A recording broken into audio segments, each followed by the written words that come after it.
ભાવનગર જિલ્લાના મહુવામાં હોસ્પિટલમાં જ એક વ્યક્તિની હત્યા થવા પામી હતી। બે પક્ષ વચ્ચેના ઝઘડામાં સામસામે થયેલી મારામારીને પગલે એક વ્યક્તિનો ભોગ લેવાયો છે। જે બનાવની પ્રાપ્ત માહિતી મુજબ મહુવાના ભૂતેશ્વર ગામે રહેતા મનીષાબેન પ્રેમજીભાઈ સરવૈયાએ ફરિયાદમાં જણાવ્યું છે કે રાત્રિના સમયે પ્રેમ સંબંધના કારણે બિપિન ઉર્ફે બાવચંદભાઈ વાઘેલા, સુરેશભાઈ અને બે અજાણ્યા શખ્સોએ અગાઉની દાઝ રાખીને તલવારો, ધોકા જેવા હથિયારો સાથે તેમના ઘરે આવી વંડી ઠેકીને ઘરના કાચ તોડી નાખી મનીષાબેન સરવૈયા અને તેમની દીકરી કોમલબેનને માર મારતા સારવાર માટે 108 મારફતે હોસ્પિટલમાં ખસેડવામાં આવ્યા હતા। જ્યારે મનીષાબેનના પતિ પ્રેમજીભાઈ હોસ્પિટલમાં હાજર હોય ત્યારે પાંચેક શખ્સો તલવાર જેવા ઘાતક હથિયારો સાથે પ્રેમજીભાઈને મારવા હોસ્પિટલમાં આવતા પ્રેમજીભાઈ જોઈ જતા તે નાસવા લાગ્યા હતા। ત્યારે શરદભાઈ અને સુરેશભાઈ તેની પાછળ દોડતા પ્રેમજીભાઈએ છરીનો ઘા શરદભાઈ ભીલને ઝીંકી દેતા તેનું મોત નીપજ્યું હતું। જો કે સરકારી હોસ્પિટલમાં પણ તોડફોડ કરવામાં આવી હતી। આ ઘટના બનતા મહુવા ડીવાયએસપી, પીઆઈ, પીએસઆઈ અને પોલીસ કાફલો ગણતરીના સમયમાં હોસ્પિટલ ખાતે પહોંચ્યો હતો। મહુવા પોલીસ સ્ટેશનમાં બનાવને લઈને 3 પોલીસ ફરિયાદો નોંધાઈ છે।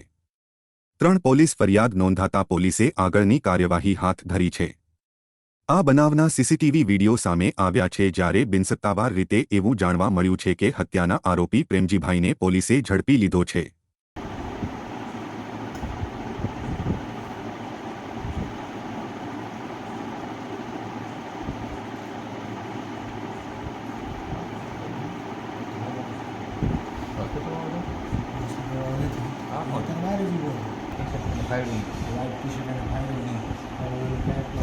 બોટલ લઈ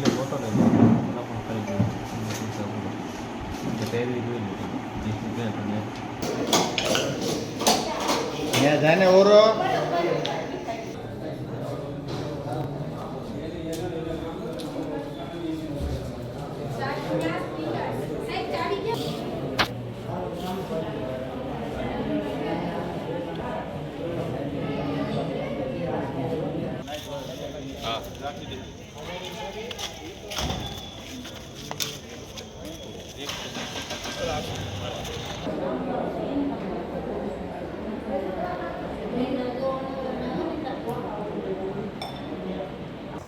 મારું રહેવાનું વડલી ભૂતેશ્વર, તાલુકો મહુવા।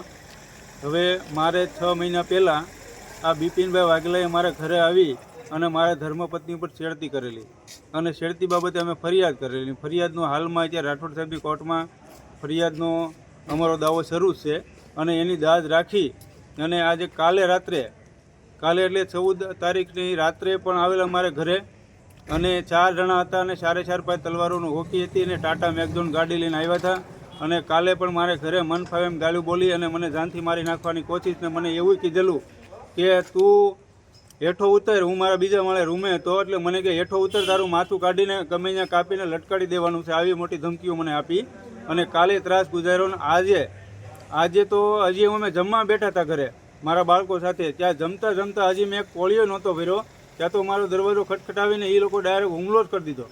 બિપિન વાઘેલા એનું ઉર્ફે બાવસર નામ છે અને એ સાપરિયાળી ગામનો વ્યક્તિ છે અને મારી ધર્મપત્ની ઉપર ગરમ પાણીનું તપેલું નાખી દીધું।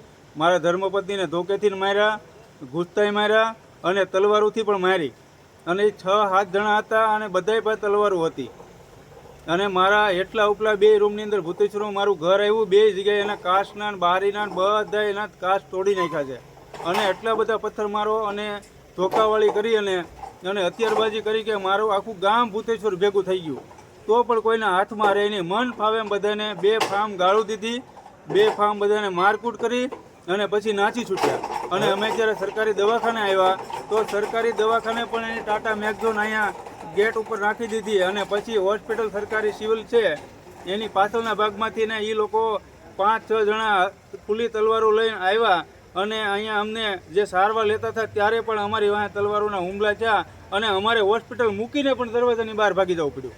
ત્યારે હું આજે બચ્યો સાહેબ, નહીંતર હું અત્યારે તમારે એમ બોલી જ ન શકત। અને મારા વાહામાં તલવારનો કે ગમે ઘા મારેલો છે અને મને અત્યારે બળતરાઈ થાય છે।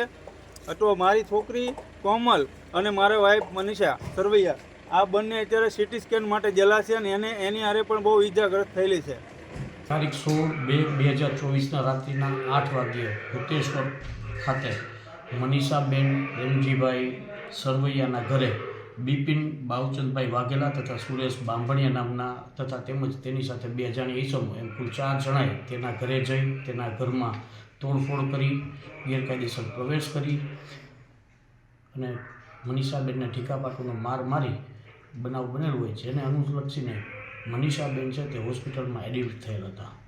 મનીષાબેન હોસ્પિટલમાં એડમિટ થયેલ હતા ત્યારે આ કામના આરોપીઓએ ફરીથી એકસમ કરી અને ત્યાં તલવાર, ધોકા અને છરી જેવા પ્રાણઘાતક હથિયારો લઈ અને ઝપાઝપી કરેલી. જે ઝપાઝપીમાં મનીષાબેનના પતિ પ્રેમજીભાઈ નાનજીભાઈ સરવૈયાએ આ કામમાં મરણ જનાર શરદભાઈ ભીલને છરી મારી દેતા તેઓ ઘટના સ્થળે મૃત્યુ પામેલ હતા.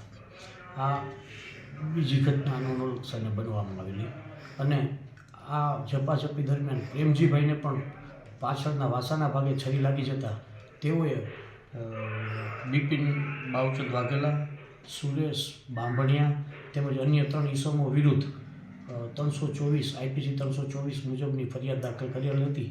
એમ કાલે મહુવા પોલીસ સ્ટેશનમાં 3 બનાવો બનેલા છે